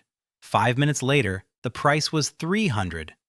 The man in the expensive fur coat raised it to 350. Another merchant to 400. The man in the fur coat to 450. Sarah stood behind the counter and said nothing. Her face was stony. Only her eyes were counting. The final price. 480 nians for the pair. The man in the expensive fur coat. He took the antlers and left. Sarah wrote it down on birch bark. 480. She looked at Hayun. Her lips twitched. She said that if the antlers sold for 480, then the polar bear pelt would go for the full 500. Hayun said, "We'll see." Sarah removed the canvas from the last one. The polar bear skin. Snow white, not a single cut. Huge. It spread out across the counter and hung down to the ground. A murmur rippled through the square. People turned around. They approached. The crowd at the counter tripled in size. A polar bear. From the Black Ridge. From Soren. Someone said this aloud, and laughter spread through the square. From Soren. The Silkari had brought a polar bear. The laughter died down quickly. The hide wasn't a joke. The hide was real. Bidding started at 300 and went up, fast. 350, 400, 450, 500. Hayun stood and watched, not at the buyers, at the people on the sidelines, those who weren't bidding, those who were watching. One of them stood by a post, tall, thin, in a black fur coat. His face was cold and intelligent. His eyes weren't on the pelt, but on Hayun, directly, appraisingly. Two men stood beside him. Bodyguards, swords at their belts. Hayun didn't know this man, but from the way the crowd parted around him, he understood. This was someone important. The bidding reached 600. The man by the post raised his hand. He said quietly, 700. The square fell silent. 700 neons for a single pelt. The auctioneer asked if anyone would bid higher. Silence. 700. Sold. The man in the black fur coat approached the counter. He looked at the pelt, then at Hayun. He asked his name. Hayun said it. Jong Hayun. Soren. The man nodded. He said the pelt was good. He asked who had skinned it. Hayun said he had. The man raised an eyebrow. He looked at the flesh side. He ran his finger along it. Smooth. No cuts. He said he'd only seen work like this once before. 20 years ago. A hunter named Jong Gil skinned a polar bear for the royal court. Exactly the same way. With a sock. Not a single cut. Hayun didn't answer. The man looked him in the eyes. He said his name was An Dong-su, the royal huntsman, and that he was curious where in Soren they found hunters who worked like Jong Gil. Then he took the hide and left. Sarah stood nearby, pale. Her hands pressed against the birch bark. She said quietly, "The royal hunter." Hayun nodded. Sarah said he was an important man, second only to the king in matters of hunting and the forest.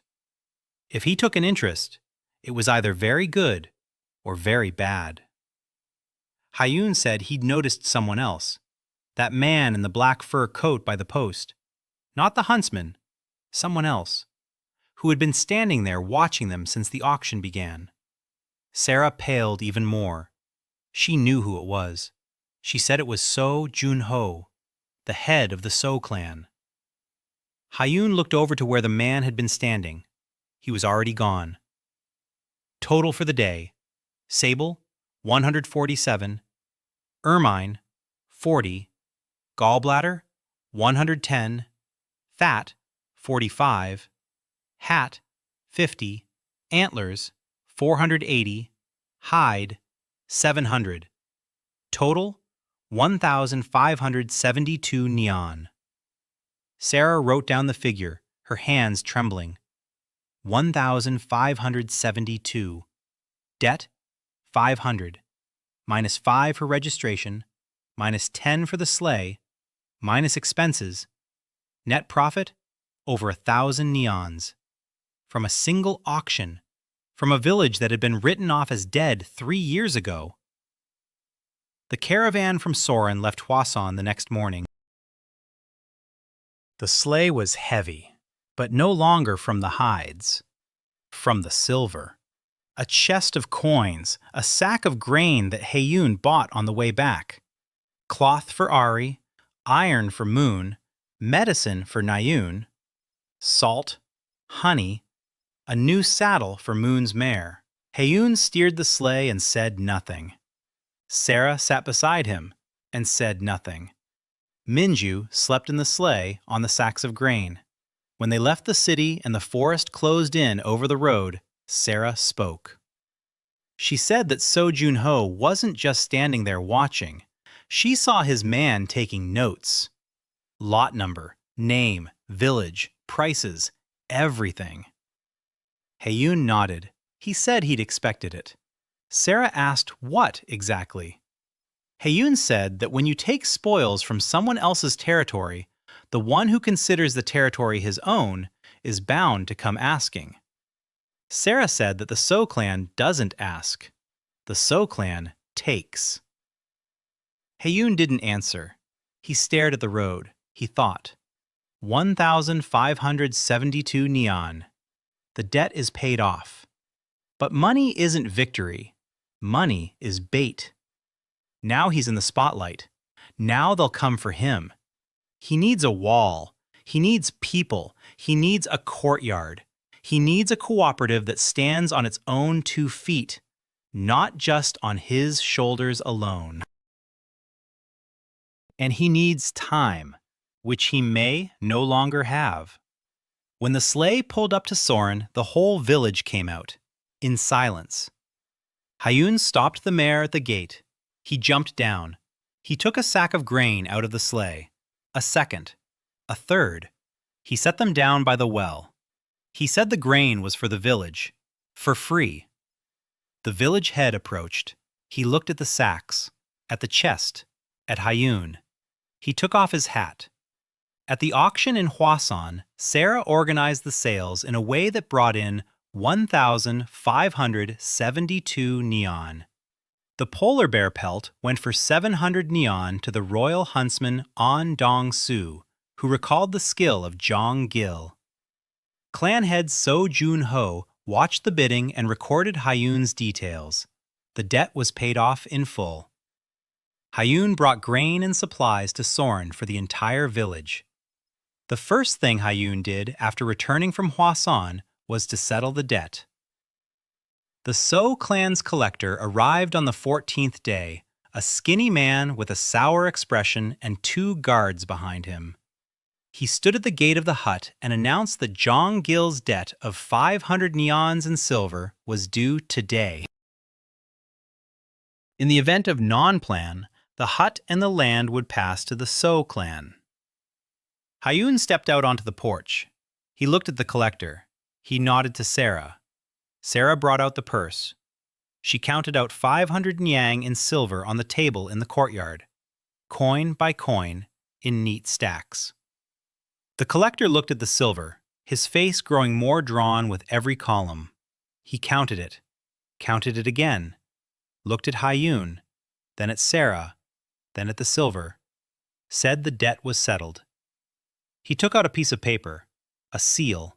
He stamped it, handed it to Sarah, turned and left. The guards followed him.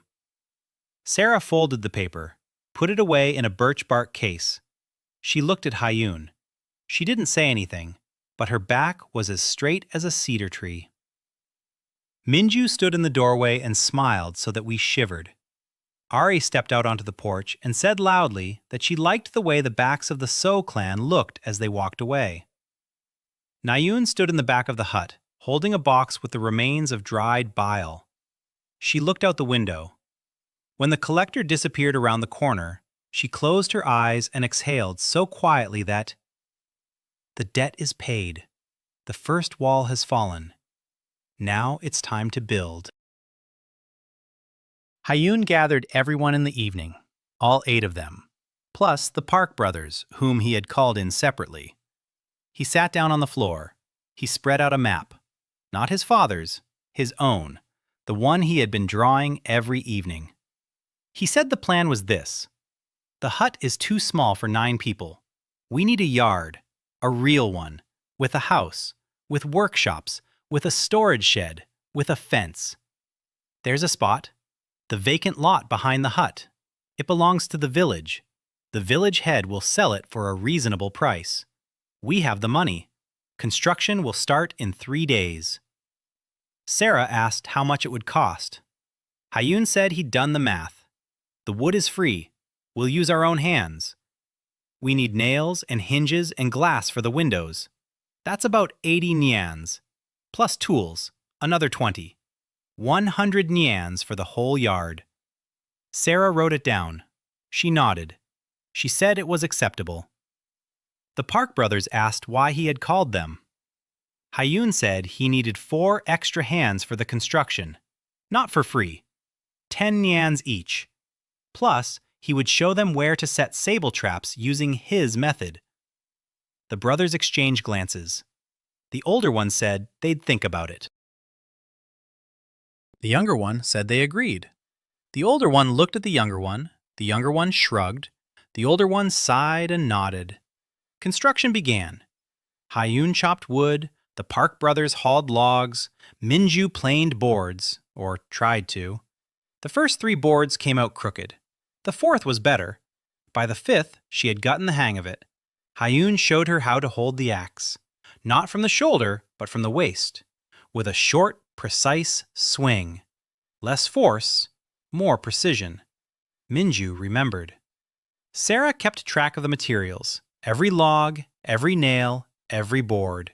She made a list of what was needed and sent the Park brothers to the neighboring village for nails and hinges.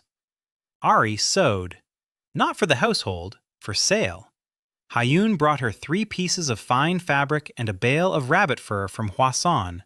She cut and sewed mittens, warm ones, fur-lined, 12 pairs a day. Sarah estimated that each pair was worth 2 neon in Hwasan. 12 pairs meant 24 neon a day. The courtyard would pay for itself in a week with just the mittens.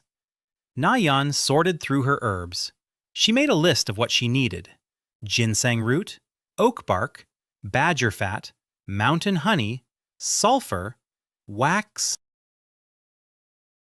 Hayun read the list. He could find half of it in the forest. The other half would have to be bought. He said that by spring she would have a real shop. Nayun didn't say anything, but she hid the list carefully, between the pages of the birch bark book that Baek-sol-hee had given her. Construction took 7 days. On the 3rd day, the walls of the main house went up. On the 5th, the roof. On the 6th, the stove. Moon, the blacksmith, came on his own, without an invitation. He said he'd heard that the fool from the hut was building a courtyard. He looked at the walls. He felt the logs. He grunted. He said the corners were cut correctly. He asked who had taught him. Hayun said he'd been taught a long time ago. Moon didn't press for details. He brought 20 nails, forged ones, long ones. He said they were a housewarming gift. Hayun thanked him. On the 7th day, the courtyard was ready. Not completely, but the main house stood. 2 rooms.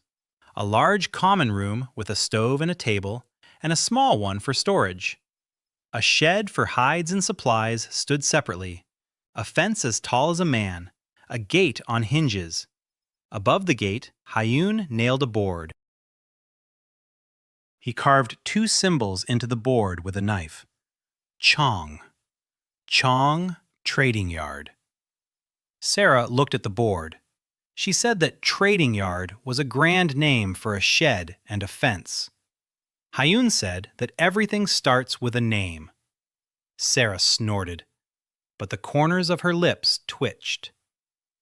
Moving from the hut to the courtyard took half a day. There weren't many belongings. There were a lot of people. 8 women, each with her own bundle. Ari dragged a bundle of fabrics and wouldn't let anyone near it. Nayan carried boxes of herbs. Minju dragged Hayun's bow and quiver, her own knife, a whetstone, and 3 sticks of some kind that she explained were needed for snares. Baek-sol-hee walked slowly, carrying a pot of coals from the old stove. She said the new stove had to be lit with the old fire. That's the custom. That's the right way. Hayun didn't argue. Kim Dana, Cho Yuri, and Hwang Mi-ho carried blankets, dishes, and a sack of grain. Quiet. Accustomed to work. Not complaining. In the evening, the new stove burned with the old coals. There was stew on the table. Yuri had cooked it. She turned out to be a good cook. Not just good, a real one. From a piece of bear meat, a handful of grains, and a bunch of dried herbs, she made something that even Sarah asked for seconds of. Hayun ate and thought that Yuri was worth more than she realized. A cook in this world is not a servant. A cook at an inn or a tavern is a serious craft. Good food keeps customers coming back more reliably than a good castle. He told Yuri that the stew was the best he'd ever eaten in his life. Yuri blushed and lowered her eyes. Gaina nudged her with her elbow and smiled. A small victory. Every smile in this house is a small victory. After dinner, Hayun went out onto the porch. He sat down. He looked at the stars. The sky was clear. The frost was biting. The stars were bright and sharp. It was quiet beyond the fence. The village was asleep. He thought about the next step. The inn is up and running. The debt is paid off. There's money. But money melts away. A steady income is needed. Not one-off trips to the auction, but a constant flow of goods. Sable, hides, ointments, sewing, smoked meat. Everything his women make. A caravan to Hwasan every 2 weeks is needed. He needs buyers. He needs a reputation. And he needs protection. Because 1,000 nannies at the auction is no joke. The So clan has noticed. And Dongs has noticed. And if the So clan decides it's easier to take than to compete, they won't send a collector with a piece of paper. They'll send men with swords. Hayun is no warrior. He knows that. With a knife against a trained swordsman, he'll last 5 strikes, maybe 7, maybe not a single one. He needs someone with a sword, someone he can trust with his back. The door behind him creaked. Sarah came out. She stood beside him, silently. Then she said she'd seen strangers in the village today. 2 men, not locals. They'd arrived on horseback. They'd asked the village elder about the Chong trading post. The elder said he didn't know of any such place. They rode off. Hayun asked what they looked like. Sarah said they were in leather armor, with swords, no coat of arms. Mercenaries. Hayun nodded, sooner than he'd thought. He didn't wait for Junho. He sent out scouts. 2 men with swords isn't an attack. It's a reconnaissance. They'll be back, and not just the 2 of them. Hayun told Sarah she shouldn't go out past the gate alone, and that the others shouldn't either. Sarah looked at him. She said she wasn't afraid. Hayun said he knew. But caution isn't fear. Sarah was silent. She nodded. She went back inside. Hayun sat on the porch for another hour, thinking. Mercenaries. Swords. He needed a plan. He couldn't fight. So he had to make sure he didn't have to fight, or that they'd fight on his terms, on his territory, in his forest, where tracks were as easy to read as an open book. The next morning, Hayun went into the forest, not to hunt, to scout. He checked all the approaches to Soren, from the north through the forest, from the south along the road, from the east across the stream, from the west through the swamp. He studied every approach. He memorized every trail. He marked every bottleneck on the map. If the mercenaries came on foot, they would take the road. That was obvious. The road was convenient, wide, fast. But the road passed through a narrow ravine a mile from the village, 2 slopes on either side, cedars overhead, and the perfect place for an ambush. Hayun stood in the ravine and watched. He calculated. If he stretched a rope at knee height across the trail, the first horse would stumble, the second would run into the first, the third into the second. While they fall and get tangled up. Time. If he dug pits on either side of the trail, not deep, knee-deep, with stakes, not fatal, but a horse would break a leg, the rider would fall. More time. If he hung a log on a rope between 2 cedars, a pendulum, it would strike the first rider in the chest, knock him from the saddle. Panic. Hayun is no killer. He's a gamekeeper. He caught poachers. He didn't kill them. But he sets traps better than anyone in this world. And a trap for a man is no different from a trap for a bear. Only a bear is smarter. He returned to the village by evening. He called the Pak brothers. He said he needed help. The brothers asked what for. Hayun said they needed to prepare a spot in the forest. 2 days' work. 20 nyans for the 2 of them. And silence. The elder Pak asked why. Hayun spoke plainly. The The So clan had sent scouts. They would soon send men. He wanted to meet them in such a way that they wouldn't want to come back. The younger P turned pale. The older brother clenched his jaw. He was silent. Then he said that the So clan had taken their family's land 3 years ago, and that their father still coughs from the beatings the tax collectors gave him. He said they didn't need 20 laborers. They would help for free. Hayun looked at the elder. He nodded. For 3 days they worked in the ravine.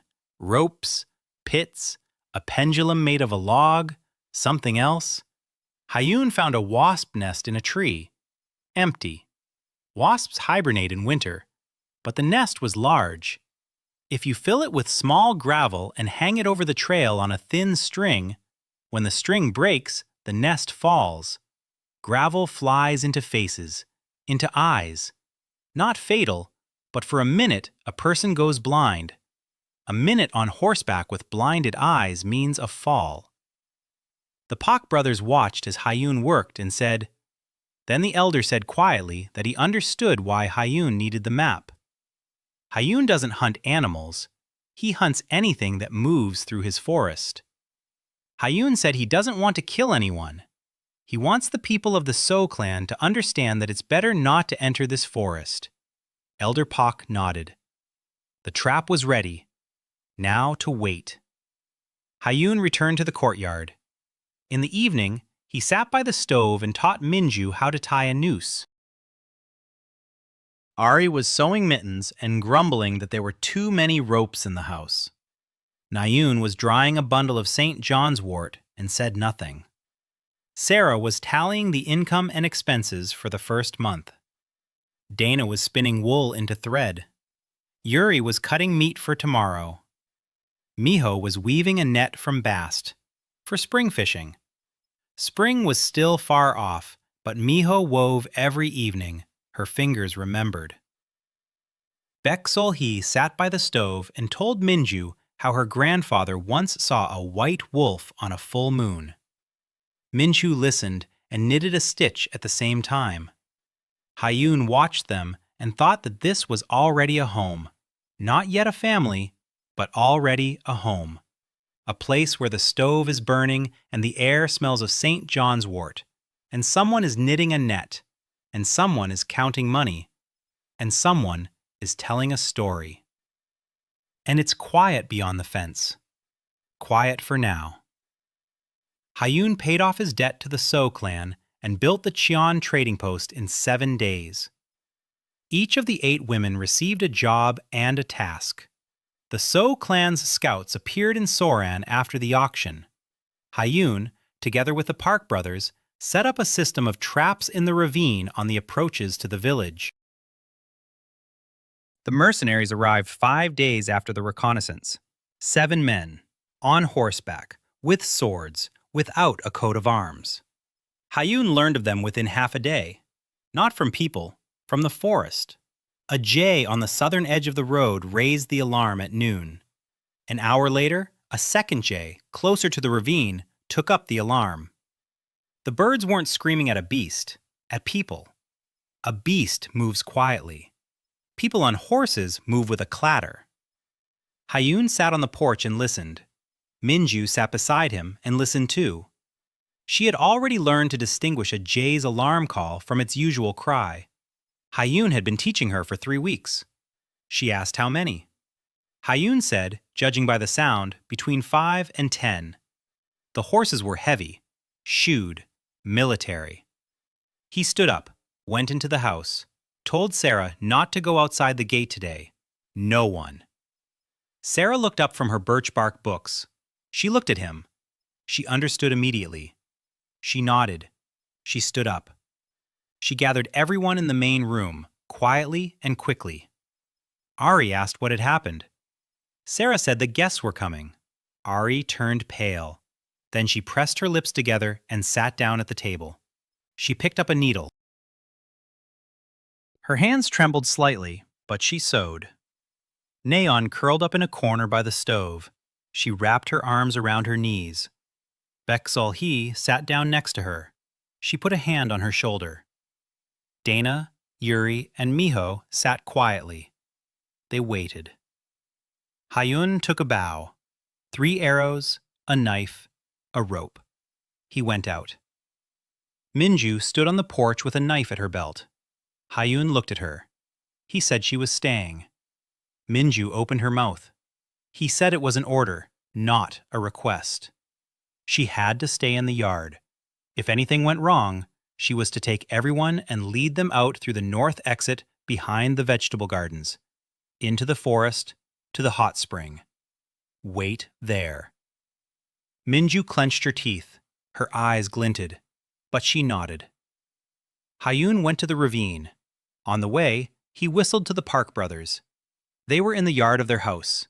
Both came out, with axes. Hayun said there were 7. The older Park spat, said that 7 was too many. Hayun said it was just right for the ravine. They took their positions. Hayun was up on the western slope, behind a cedar, with a bow. Elder Pap on the eastern slope with a pendulum rope. Younger Pack lower down the trail by the second line of pits. They waited an hour. Then they heard it. Hooves on the frozen ground, the clang of a fishing rod. Voices. Someone laughed. They were riding openly. Why hide? 7 armed men riding toward the village of the snare hunters. What a danger! Hayun saw them from above. 7 of them. Leather armor, swords, one with a crossbow. The leader in front, broad-shouldered, a red beard, a scar on his cheek. Experienced. The rest were younger, mercenaries, not soldiers. Soldiers ride in formation. These rode in a huddle, lazy, used to being feared.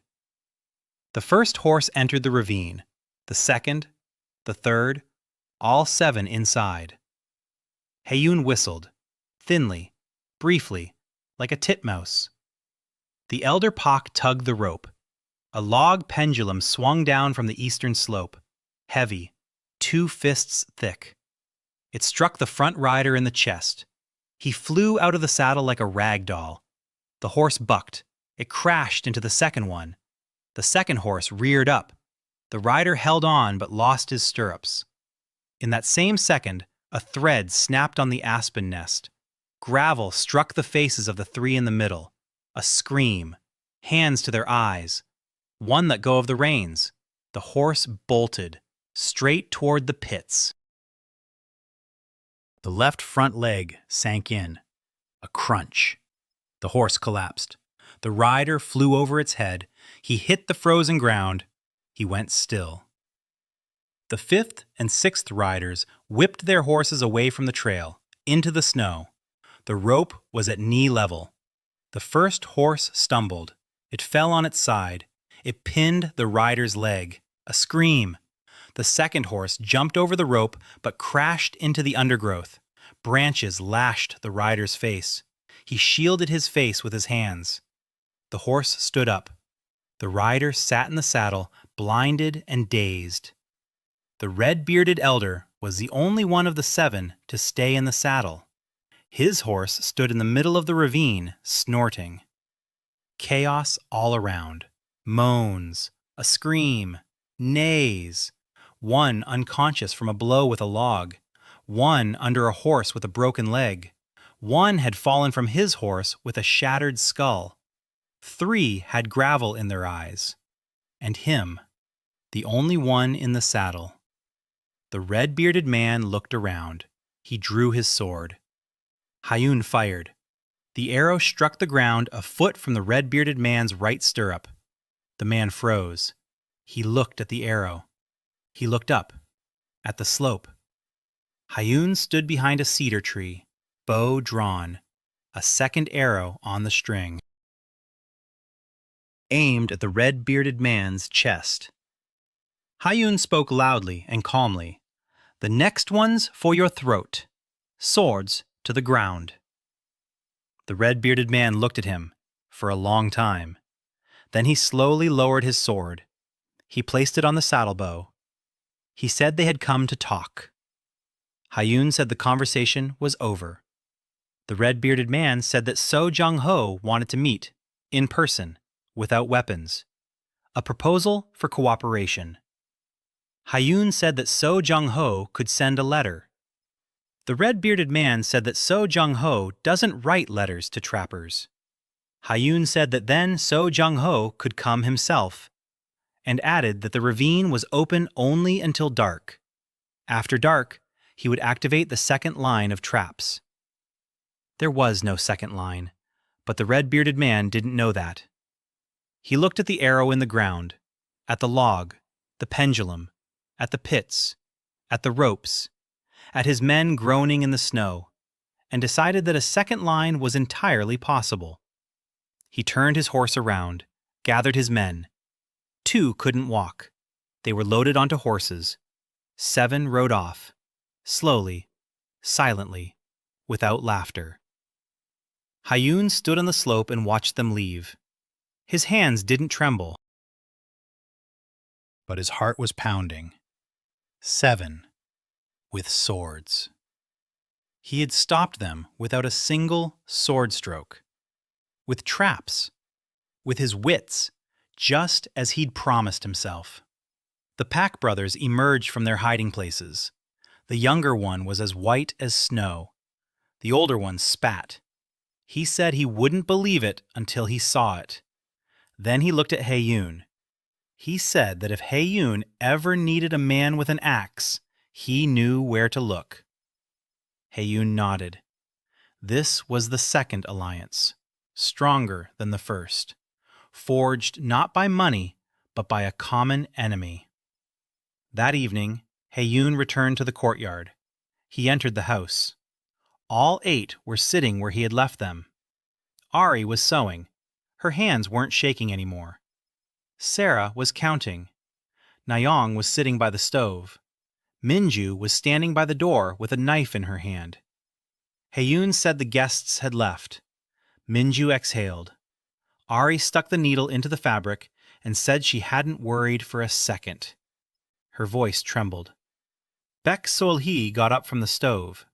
She walked over to Hayun. She looked up at him. A small, frail old woman. She said quietly that his father also knew how to make strangers leave empty-handed. Only he did it with words. And his son apparently prefers logs. Then she went back to the stove to stir the soup. Hayun stood and watched her go. Father. Father again. Every time he does something right, someone remembers Jung-gil, who he really was. A drunk and a loser. Or something else. That night, Hayun took his father's map out from under his shirt, the one he'd found in a cedar hollow. He unfolded it. He looked at the triangle with a dot. A trap. The valley beyond the Black Ridge. What's there? Who's there? Why did father write that word? He rolled up the map and put it back. Too soon. First, he must secure what he has, then go in search of answers. 7 mercenaries from the So clan were ambushed in a ravine and stopped without a single casualty.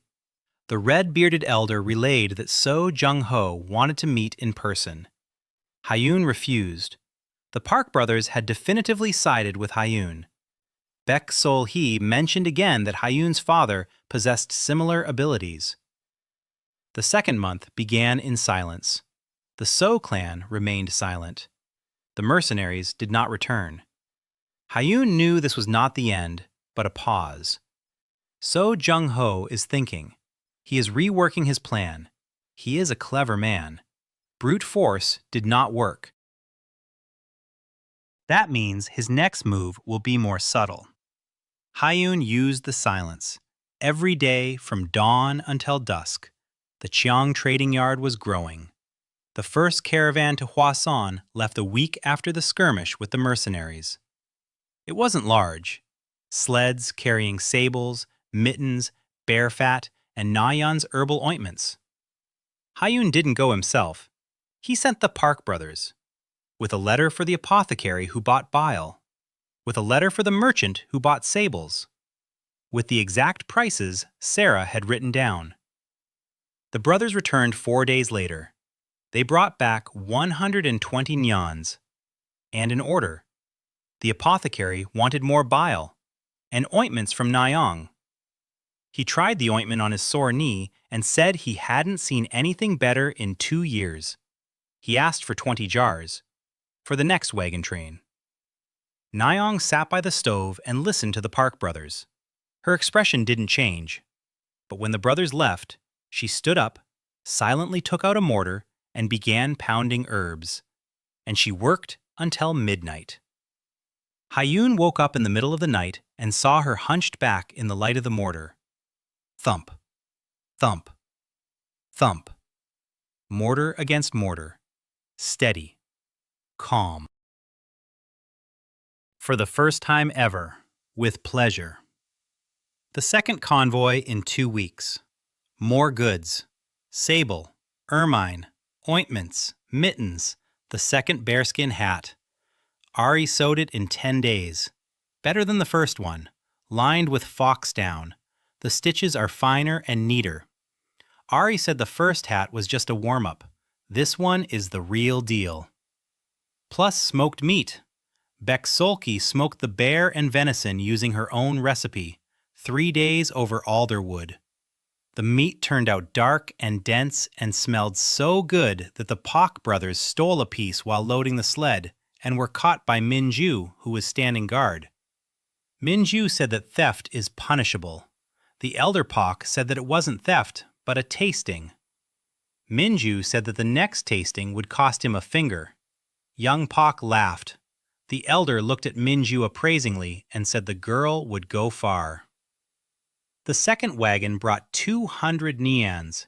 In total, the Chan household's monthly income amounted to more than 300 nyans in silver. Sarah kept the books, every day. Income, expenses, supplies, debts, creditors, debtors. She had a system, precise and ruthless. She knew how much every pelt was worth, every pot of ointment, every mitten. And she knew how much every day of downtime cost, every lost sable, every piece of spoiled meat. One evening, Ari hung a fox pelt out to dry carelessly, and the fur got wrinkled. A loss of 5 nyans. Sarah announced it in front of everyone, in an even voice, without anger, just a fact. 5 nyans. Ari flared up. She said she was a seamstress, not a furrier, and that someone else should handle the skins. Sarah said that until that someone arrived, whoever touched the skins was responsible for them. Ari said Sarah was a heartless counting machine. Sarah said a machine that counts money is more useful than a mouth that spends it. Ari jumped to her feet. Her eyes were burning. Her fists were clenched. Sarah didn't move. She looked up at her calmly and coldly. Hayun sat in the corner, knotting a bowstring. He didn't intervene. Ari turned to him. She told him that his bookkeeper was unbearable. Hayun said that Sarah was right. 5 nyans is 2 days' work for Nayun. Ari opened her mouth, closed it, looked at Nayun. Nayun sat by the stove, pounding herbs. She didn't look up. 2 days' work for her. Ari sat down, silently. An hour later, she brought Sarah a cup of the decoction. Set it on the table. She didn't say a word. She left. Sarah looked at the cup for a long time. Then she drank it. That was their language, Ari and Sarah, arguing and making up without words. Hayun understood that what was between them wasn't just friction. It was a clash of 2 strong personalities who were only just learning to live side by side, and that every clash brought them closer, not further apart. Because only those who care argue. In the 3rd week of the 2nd month, a person came to the gates of the trading courtyard. A woman,